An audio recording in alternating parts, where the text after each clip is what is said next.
Let me start by saying I'm an architect and a building scientist. I do research, but I'm also actively engaged in the decisions that are made in practice, not as a practitioner with a firm, but working with practitioners around the country and internationally, specifically in the area of resiliency and sustainability. So tonight's lecture is to try to inspire you into jumping into the resiliency and sustainability content as you pursue design practice, which I'm assuming many of you do. This is the city of Pittsburgh, in case you haven't been. It's a wonderful city. I'm not originally from Pittsburgh, but I've been there for enough years that it's home. And it's an amazing location on two rivers that form a third, also in the middle of a lot of native populations that have been displaced. So there's some really interesting questions that we have in terms of how we make appropriate responses to our past and the issues of equity. Okay, I'm not able to advance. Let's see. Okay, let me start by saying, why should we care about sustainability? There is the Paris Climate Agreement, and it made a commitment, and every nation made a commitment to cap their carbon production to keep the world's temperature at 1.5 degrees Celsius above where it is now. And then the US stepped out and said, nah, we're not doing this. Under the Trump administration, we were the one or the two negative red spots on the globe. We have now re-engaged with that. But while that happened, while we shut the door on the climate agreement, the nation actually jumped in to try to fill the gap.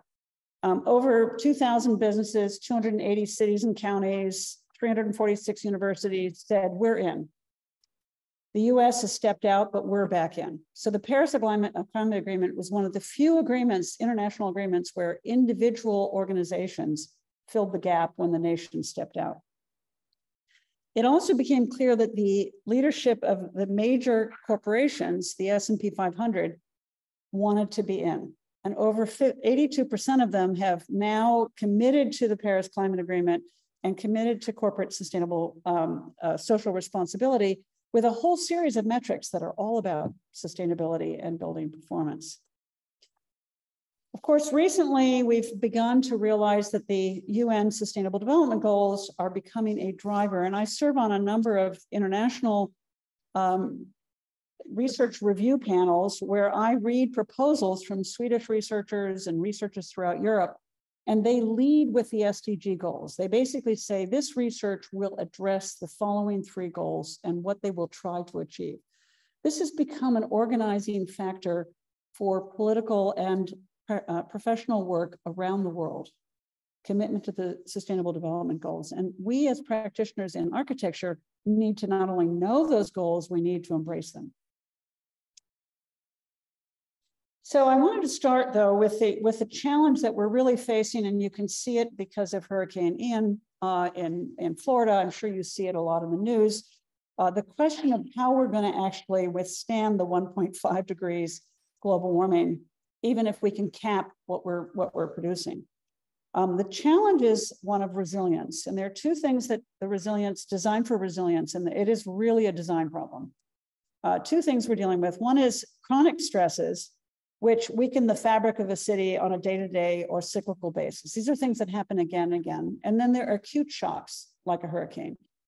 And we have to address both of these. Now, I'm going to present to you some work that I had the privilege of working on. We presented to 3 different US Green Building Council's annual conference with Bert Gregory, who's one of the principals at Methuen Architecture, and Alistair McGregor, who's one of the principals at Ove Arup. And the 3 of us were trying to write design guides for resiliency. And we did it through crowdsourcing smart people. And when you want to get people who are dealing with resiliency in both public policy and design, you go to places like Greenbuild, where they're all in the audience, and then you engage them in voting. And I'm going to show you a little bit what the voting yielded. In the zoning world, we have a couple of big choices. We get to determine the use, what kind of functions we're going to put in the space. We determine through zoning regulations the site coverage. The zoning regulations can determine the bulk and the scale of the buildings, and they can determine what you can attach to the building. Can things hang off the building? Are you allowed to have external shading devices? Can you put on rooftop gardens? All the things that are attached to a building. And so those became the regulations that we have to get in front of if we're going to have a resilient future. Most people think of resiliency as a protection from, designing a building to protect us from climate change, or to protect us from natural disasters, or to protect us from deadly heat, or freezing cold, or bad air, or devastating damp and mold, or scary bugs, or anything that we think that's what resiliency is. But it's also about ensuring access to the things that we need to live, access to fresh air, access to tolerable temperatures, access to light, to fresh water, to food, to sanitation, to community, to electricity, to mobility. And truthfully, as a designer, I'm extremely interested in how we design for access. And because when the power goes down, we need to be able to still breathe and have access to water and have access to food. And so all of a sudden, as a designer, we're becoming creative in providing solutions and not just trying to design protective coatings around our buildings. So what could possibly go wrong? There's 7 basic areas where we think resilient designers have got to have solutions. One is water resilience. So here's an example of what could possibly go wrong. But there are actually 3 different water challenges that we have to address with our design. The first is deluge, which of course is Hurricane Harvey or Hurricane Ian. And it's really important to know that at this point, most of the hurricane-prone areas in the United States, well over half of the homeowners do not have flood insurance, either because they're too poor or because it's not available. And so we're really dealing with devastation. And we use our federal taxpayers to go in and essentially try to make it right because people don't have flood insurance to make it right. The antithesis is, what can we do as designers? Well, we can design for watersheds. We can design landscapes that absorb water. We can design for floods and ways in which to hold water and slowly release it back into the aquifer. So deluge is one of our water challenges. Drought is the opposite, is the flip side of the deluge. And there are a lot of parts of the United States that have serious drought problems. Here in Las Vegas, you can see how people are trying to hold drought and the lack of water at bay through artificial landscapes that are actually not sustainable, that we cannot continue to support. So we need to, as designers, design for deep water conservation. We need to design for district water capture, storage, and for gray water usage. We have to design for waters to be, every drop of water to be used 2 or 3 times, not 1 time. And we certainly don't need to use potable water for things that do not need potable water, because potable water is processed with a lot of energy and a lot of waste. And ultimately, we need to start using potable water for drinking and secondary water for everything else. The third water challenge we have is contamination. And I know that you guys are close enough to Flint, Michigan to know that they still don't have fresh drinking water. They still have to have bottled water. And we have a serious problem with fracking, compromising the water table. In Pittsburgh, we have a challenge because we do not separate our storm and our sewer. So when we have heavy storms, the sewer backs up into the river, and then the water supply ends up having microbials in it, which are very dangerous for us. So the question is, can we design a separation of potable and non-potable uses as designers? And can we design for access and maintenance of our water systems? So when we crowdsourced this, we came up with a list, and I'm going to share this slideshow to anybody who wants it afterwards. No way am I going to read this to you. I just want you to get a feel for the kinds of things that a crowdsourced audience of pros dealing with water resiliency came up with. They said, look, every project should start with its watershed. You should study it at the regional level and know exactly where the water goes. And then you should protect the watershed with your architecture and your urbanism. That no development should be in a 100-year floodplain, that ultimately the watershed planners should basically mark off everything that's a 100-year floodplain. And that we need to reverse the amount of impervious surface. We pave everything. At this point, over 80% of American cities are hard surfaced, either roofs, parking lots, streets, and sidewalks. 80%, everything that, so we've literally, it'd be like wrapping yourself in plastic and asking your skin to breathe. Your skin cannot breathe, right? And the city's surfaces cannot drink. and breathe because we've saved them with impervious coatings. I wanted to give you a flavor of some of the architecture that's trying to reverse the water story. This is Phipps Conservatory. It's right in the heart of Pittsburgh. The executive director, Richard Piantini, has made his life's goal to live on his own water footprint, his own energy footprint. He's literally, it's a living building, and there are still very few living buildings that meet all the Living Building Challenge goals. And he's taking every drop of water that hits the roofs of his systems and every drop of water that goes through the toilet systems and process them in these beautiful open pools. And then the wastewater, which has microbials in them, he takes through a series of secondary processing systems so that everything is a closed loop. And it's just the most spectacular site, right? I know it is a conservatory, it's all about plants. So they use plants to clean the water and to clean and clean wastewater. But it reminds us that we can actually design buildings that are their own freshwater source. Now, we don't drink the gray water that's processed through this, but there's so much other water uses that we have in our built environment that we can use these kind of water processing to relieve the pressure on our freshwater systems. Because we're stealing the water for the next generations. And that's one of the things that indigenous populations have always said. You have to design for 7 generations. You can't use in your generation what belongs to the next 7. Energy resilience, the second major out of 7. I hope I don't bore you too much by going through 7, but it's really important to think about all the aspects of resilience. So what could possibly go wrong? I mean, this is what an elevated gas pipeline looks like. And there are a lot of native populations who've been fighting this because it goes right through native lands. They take a executive right of way and then these things bust and spill toxins all through the soil. In addition to the challenge of ruined pipelines, we have significant energy insecurity and significant energy waste even today, right? We have people who cannot afford to pay for their electricity or pay for their gas, and they end up having to have some form of subsidy called LIHEAP to begin to pay off those bills so that people are not frozen out of their houses in winter and people can keep the air conditioning running in summer. We still have significant number of deaths in this country and internationally because of the inability to have access to energy. There's a problem with reliability where the power goes out and all of a sudden we have to find out how to live without power for sometimes several weeks. This is downtown Manhattan in 2014. They lost power and it took them 3 days, I think, to get the power back up. And this is when you start to realize, is my building resilient? Can I stay in my building? Do I have to abandon because there's no way to, it's too deep or it doesn't have effective daylighting, the windows don't open, I can't get ventilation. We've also got a problem with peak energy where we no longer have enough capacity to meet the loads that continue to grow. Air conditioning demands are growing in this country. I've lived in a house in Pittsburgh without air conditioning. We have 2 window units for night sleeping and that's it.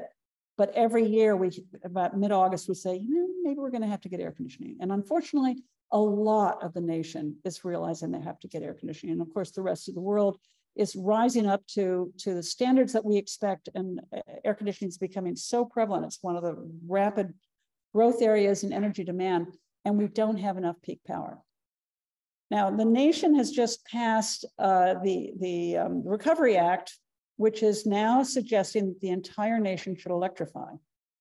And when we electrify every building, every architect around this country is going to be designing all electric buildings and or the renovation of existing buildings to be electric. That means all the gas systems, which run our heating, our hot water, most of our cooking, a lot of our dryers. I mean, we have a lot of gas in American homes. If we electrify that all tomorrow, the peak load will shift till the winter. All of a sudden, we're going to have a huge draw, and the utilities are having a hell of a time trying to meet the July 20th, 4 p.m. load. They're going to have an even harder time trying to meet the 8 a.m. January load. So we've got a peak power demand. So this is a resiliency question. How do we design for this? And what we do as architects can flatten that load. We can shift that load. We can actually store our pool and we can use electricity off peak and make chilled water or ice and use it the next day. We can use geothermal energies. There's so much we can do to shave the peak of these buildings, and we need to be partners in peak load management. The crowdsourcing came up with a whole series of zoning regulations that they felt were absolutely critical. We have to do thresholds and net zero carbon neighborhoods so that architects are actually designing with a peak load. If any of you are passive house professionals, you know that there is not only an annual energy target, there's a peak target. You have to cut your peak. You cannot just sort of throw energy at the building.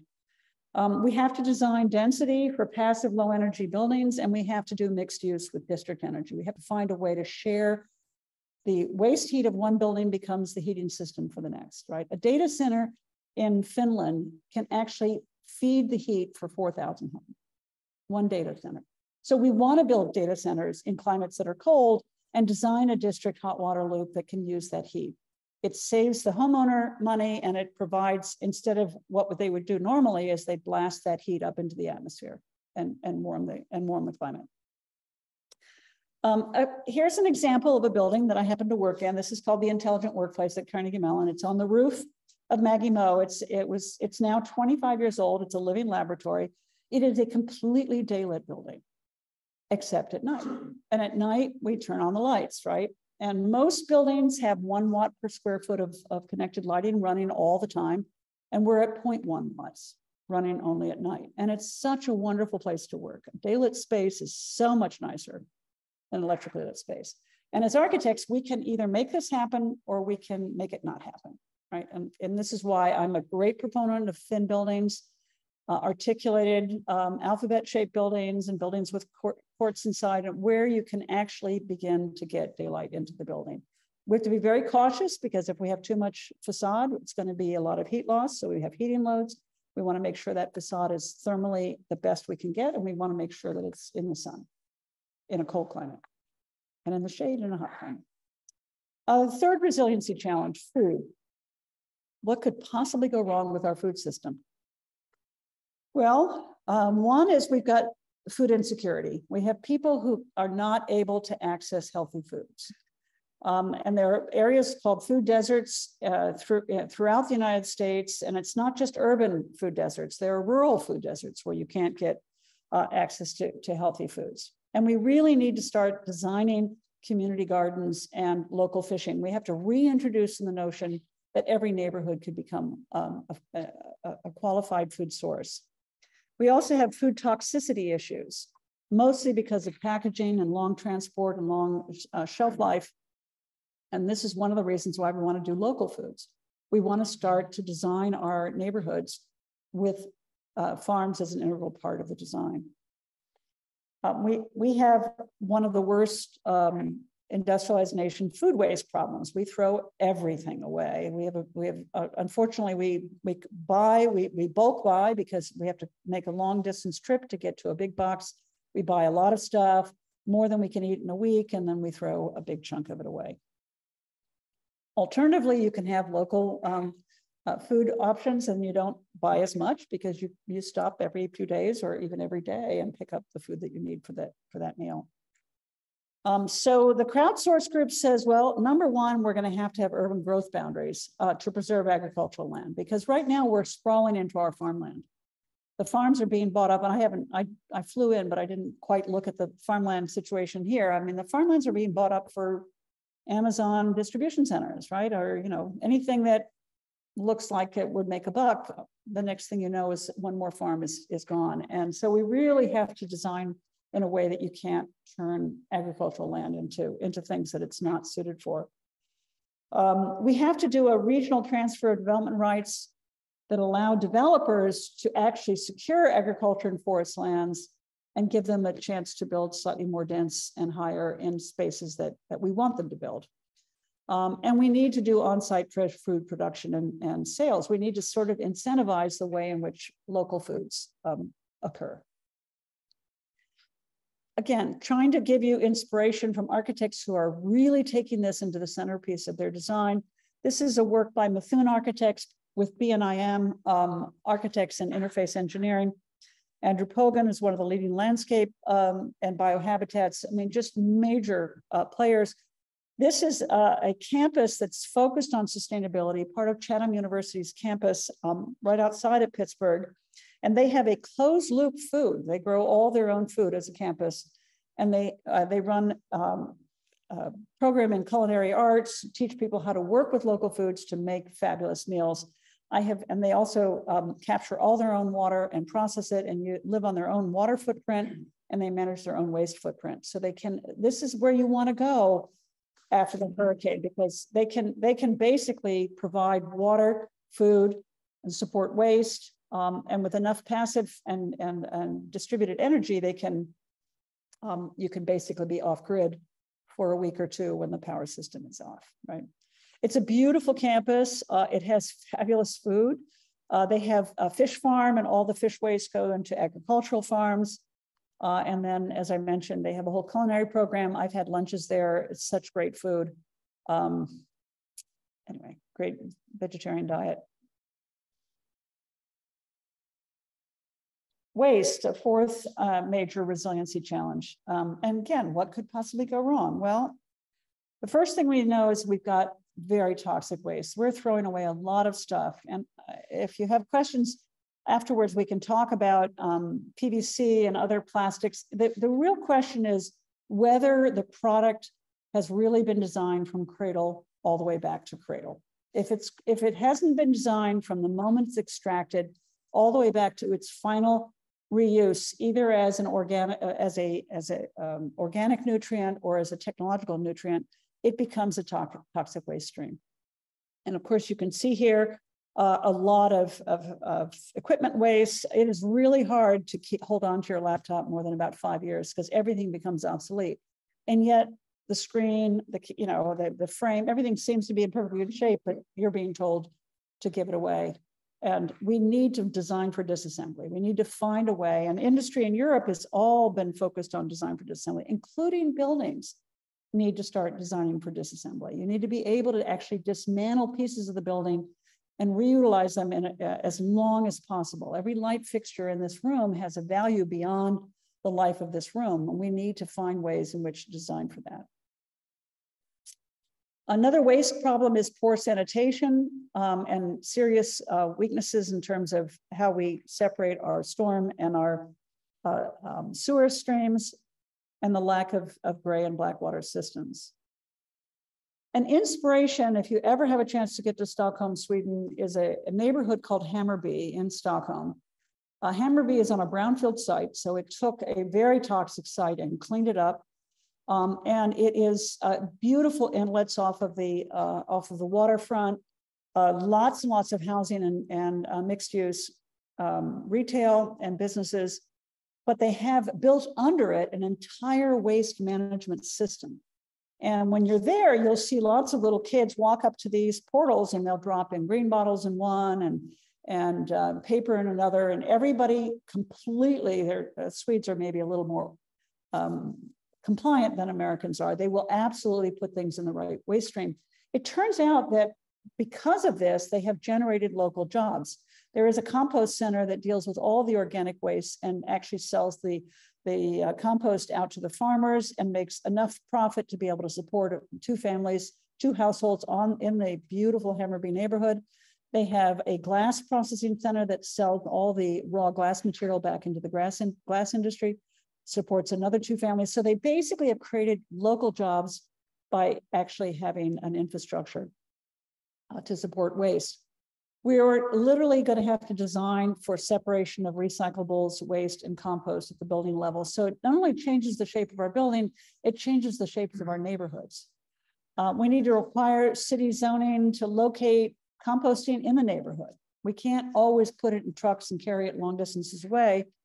And we need to require that city zoning allow a waste to energy facility, which, by the way, Hammarby uses, Sweden in general uses 80% of their waste because they separate everything out and reutilize it. The last residual waste is in incinerator to generate power. Very low toxicity waste is then used to generate power, so they can become a nation that actually lives on its own power footprint. And here's the whole community of Hammarby. There's the infrastructure underneath it. And there are Airbnbs there that you can stay in and walk around. It's a really wonderful place. Peter Busby from Perkins and Will, you might know the name, and Blair McCary, an engineer from Ova Arup, went to Hammarby, and that's how I heard about this project. And they were so intrigued by the integrated systems that they drew this diagram. They're architects and building engineers saying, wait a minute, this is all about understanding the infrastructures that define our cities. It's a beautiful diagram of energy, water, waste, material flow, and where it's coming from and where it's going and how you close the loop. Again, it's a beautiful neighborhood. Mobility, a fifth challenge. What could possibly go wrong? This is actually Hurricane Irma, but it could have been Ian just now. I mean, people could not get out. There is no transit in Florida. There is no train. There is in their buses, but there's really no way to get out if you can't drive out. And if it's that congested because everybody's leaving the whole coast, you're actually not going to make it in front of the hurricane, right? So this is really a challenge. We also have significant congestion problems in cities, and actually one of the biggest challenges for inequity for poor populations is that they live on those traffic arteries. We put almost all of our subsidized housing in the worst polluted locations because no one else wants to live there. And ultimately, it has serious long-term respiratory impacts. It's a health hazard. So we have to address congestion. Now, electrification of cars will help this because combustion is what's making the air really bad, but it will not help the congestion and the amount of roadway and the fact that we have so much impervious surface. We've got to have transit. I'm a big fan of light rail. I prefer it by far to bus rapid transit. I hope you guys have some light rail on the horizon here in Champaign that takes you to Chicago and places you want to go. The result of having no transit and non-walkable communities is inactive lifestyles. Children spend an average of 5 to 7 hours in front of a screen every day. And it used to be that you would run to the ball field or you'd play in the backyards of neighbors or you'd stay after school because you could walk home, and none of that. Everything is so car-centric that you have to be driven to every activity that would be an alternative to spending 5 to 7 hours in front of a computer screen. We've also got immobility. There's 25% of the US population that cannot drive a car, either because they're too poor, or they're too old, or they're infirmed. And the question is, how do you get to the places that all of us value? How do you get to the shopping mall? Or how do you get to church? Or how do you get to the amenities that define our social cohesion? So we have to design neighborhoods about mobility instead of immobility. So the crowdsourced group said, well, we're going to have to find ways to incentivize compact mixed-use communities. We have to get more density. We have to infill in neighborhoods that are inadequately dense, and we have to have enough mixed use that you can actually walk to church. We're probably going to have Florida area racial minimums instead of letting things sprawl out, and we need, again, urban growth boundaries. Again, to inspire you, one of the most exciting neighborhoods, if you are ever in Germany and in Freiburg, is a community called Vauban. It was an old French army base, hence the name Vauban, after World War II. And when the French left, the army base came up for grabs. It was grabbed by squatters. And then the next thing, there was a decision made to essentially infill and build more density. And they designed it all around walkability and transit access. And so they defined what made up a lifestyle around this circle of things that people need access to daily, weekly, monthly. What do I need access to? And how far am I willing to go for a weekly amenity versus a monthly amenity or a daily amenity? It is the densest population of kids in Germany because every family with young kids wanted to live here.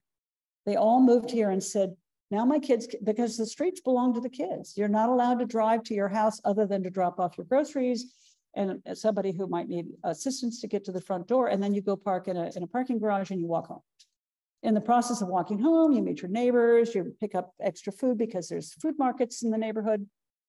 And the kids own the streets.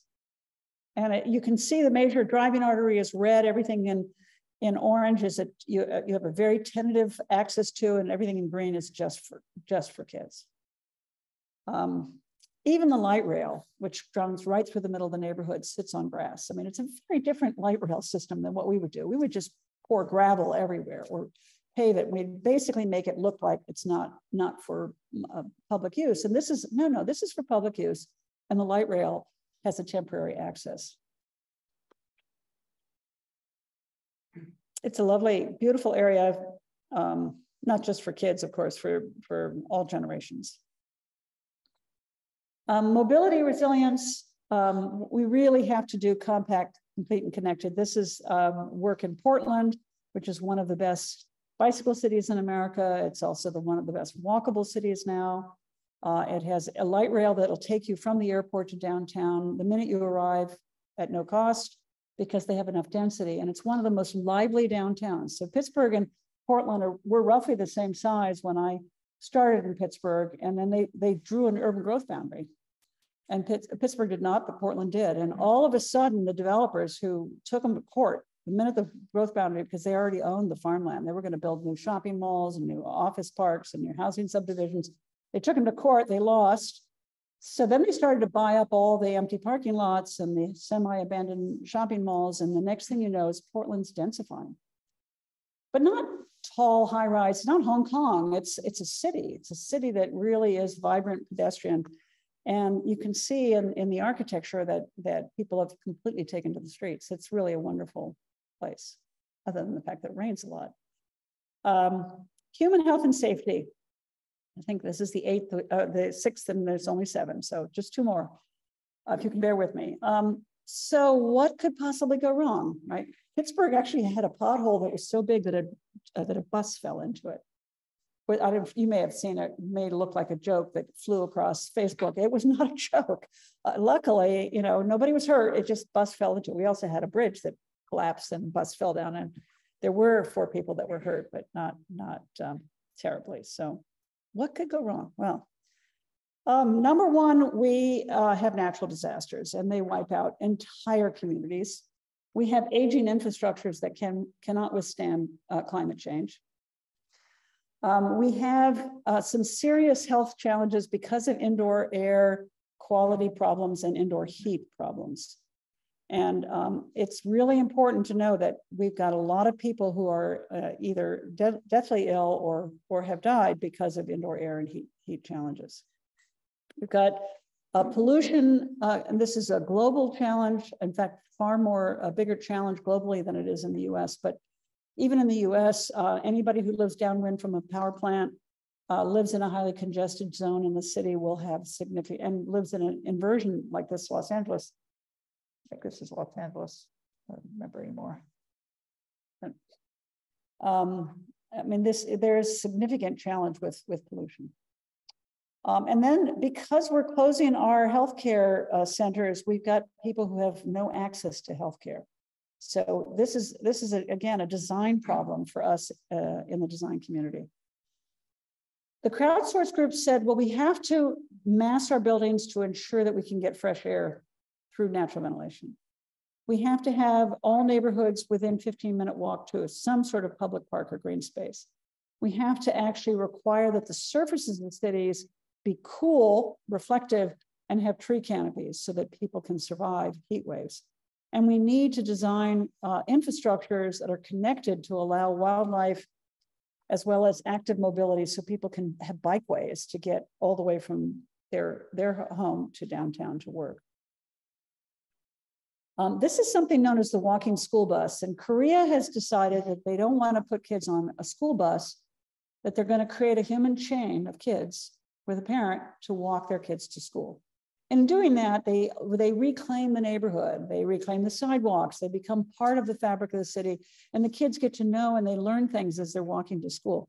If we would rethink the commitment to having kids be able to walk to school, it would be a very different land use and urban design problem for those of us who are designing at that scale.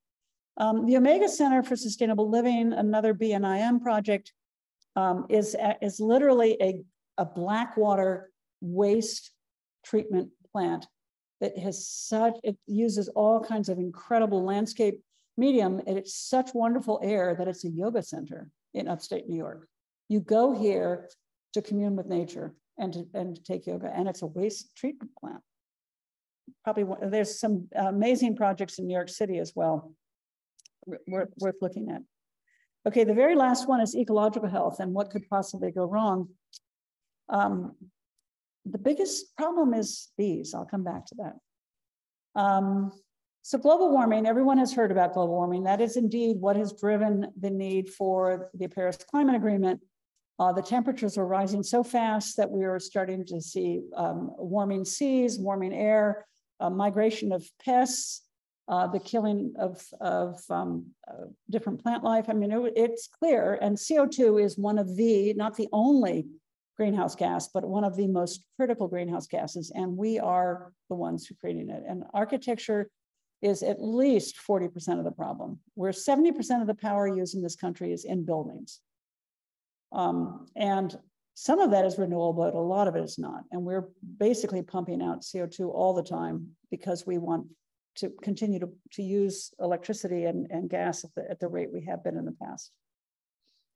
We're also facing resource depletion. We're using raw materials faster than nature can rebuild them. And we really have been harming and losing biodiversity and killing the bees. And this is going to be, I think, a big driver for design communities. They're going to be told that you have to rebuild the biodiversity. The Ford Motor plant that's in Michigan basically has a sedum roof. It's the largest green roof in the United States. It may still be, I don't know if it is still, but they have 13 different species of sedum because that's what it takes. It takes diversity to keep a healthy green environment. It also takes diversity to keep healthy insects and bees alive. So the crowdsourced group said, well, we're going to need to actually study cities the way they were before pre-development and what kind of vegetation and what kind of animals live there and what species live there, and then rebuild them. The study for the High Line in New York, I'm sure all of you guys have seen the High Line or walked the High Line in New York. It's one of the most exciting places to walk in New York City.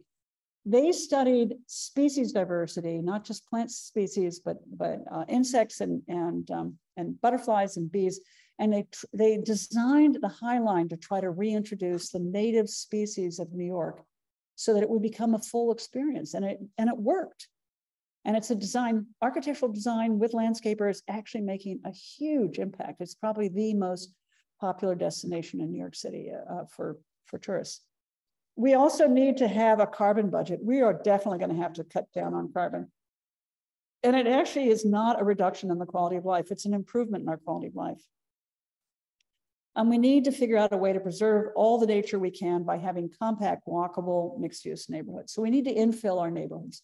We do need auxiliary dwelling units in our backyards. If you've got a huge backyard, great, let's create a unit. We can retire, let the kids move into the main house. Whatever used to work, we can actually rebuild this and make it work. Some of the designs for ecological health are rethinking the edges of our waterways. A project in the San Francisco Bay. Methuen came up with an idea for a building that they called the Center for Urban Agriculture. They were trying to figure out a way to do everything in one building. So they had this sort of draped a series of layers over the buildings.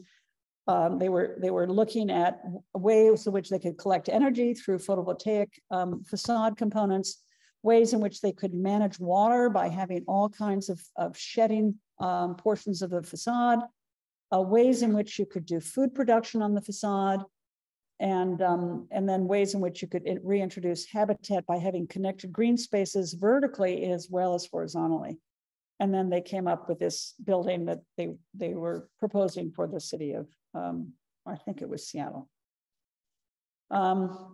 So let me just close with some images to again remind you that I'm really talking about architecture, but I'm talking about what opportunities we have to really make beautiful places that are also going to deal with all 7 of those resiliency challenges while improving the quality of our existence. I fundamentally believe that one of the biggest things we can do is to make sure that our buildings have continuous access to nature, that everything we design is about the outdoor room as well as the indoor room. And in fact, you should take any program that any architecture any client gives you, any program, and label everything in yellow that you could actually put outside the conditioned envelope. It doesn't mean that it isn't protected from wind or snow or sun. It means it's not in the conditioned envelope. And maybe you can do even ones that are secondary conditioned, instead of things that need to be conditioned every day all the time versus things that need to be conditioned only when you're there versus things that don't need to be conditioned at all. So the fire stair literally does not need to be conditioned. It needs to be protected from the wind and the snow in this climate.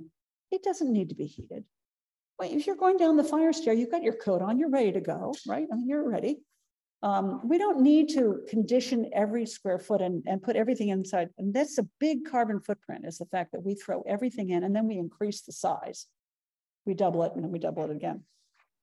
So if we can celebrate outdoor living, working, learning, anything that would make the outdoor room as compelling a place to be as the indoor room, and then you only air condition the indoor room, and people would probably spend most of their time in the outdoor room anyway, because it's really, I mean, why move to Florida if you weren't going to live outdoors? I mean, what's the point? You moved there because it had the most benign climate on this coast, and then you live in a box with the air conditioner running all the time. It doesn't make any sense to me. A really exciting project by Lake Flato, a San Antonio firm, is a house for 2 museum curators in Austin. And they took 3 sheds. They were able to purchase for $10,000 and literally move the sheds up to this site. And then they built a house within the house. The shed, as you can see, the shed on the right is just a shading device for the swimming pool, right? It just provides shade. The shed in the middle is the sleeping rooms when the whole family is there, and it's only conditioned when the whole family is there. The shed on the left is where you live, but only in the stone block on the left. You live in the stone block that's heated in the winter, it's cooled in the summer, and in the shed, which has got a big screen wrapped around it, you spend all your times when the weather is just right, which it is actually quite a lot. Right, and it's I was here. Lake Flato had a retreat with all of their staff to try to talk about their big sustainability. They also fundamentally believe in taking the program and moving as much outdoors as they can. And it was the best strategic planning location I could have been, because sitting in a room like this in strategic planning is really deadly, right? But sitting in a room like this, where you're literally in a screened porch, the sun is streaming in, the breeze is going, and we were there in, I think, probably late March or April. And in the box, they do have heat, and they do have air conditioning, and there's 2 floors to it. And that's where you go when it's really, really too cold. But it's just amazing how many hours and how many weeks of a year we have that it's really pleasant. And luckily, without serious pollution and hurricanes running through there. Actually, this would do better in a hurricane than a full box. Biophilia is a term that is emerging in the design profession to capture this idea of access to nature. It was originally coined, or at least documented by Erich Fromm, to describe the psychological orientation of being attracted to all that is alive and vital. E.O. Wilson, a Harvard professor, and Stephen Keller, a Yale professor, wrote a book called The Biophilic Hypothesis, where they describe the links that human beings instinctively seek with other living systems. It turns out it's hugely impactful for our health. And nature holds the key to our aesthetic, our intellectual, our cognitive, and even our spiritual satisfaction. This was E.O. Wilson's quote. This project on the right is Dockside Green in Vancouver. Oops, sorry. And it's just all about outdoor living. It's a beautiful, and indoor living, but it's a beautiful site. Another time I can tell you about it. So biophilia is access to views, to daylight, to solar heat, to natural ventilation, physical access to nature, hearing the sounds of nature, sensory feel of nature, sort of the 3-dimensionality of outdoor spaces, natural materials, natural imagery, craft, the human hand, art, the human hand, community, and the dynamics of time and place. And this is in Cape Town, South Africa, a restaurant where you set outdoors, indoors, and it was brilliant, right? The Living Building Challenge does try, it's the only one of the national standards, and I'm a big proponent of LEED, I'm a big proponent of WELL and others.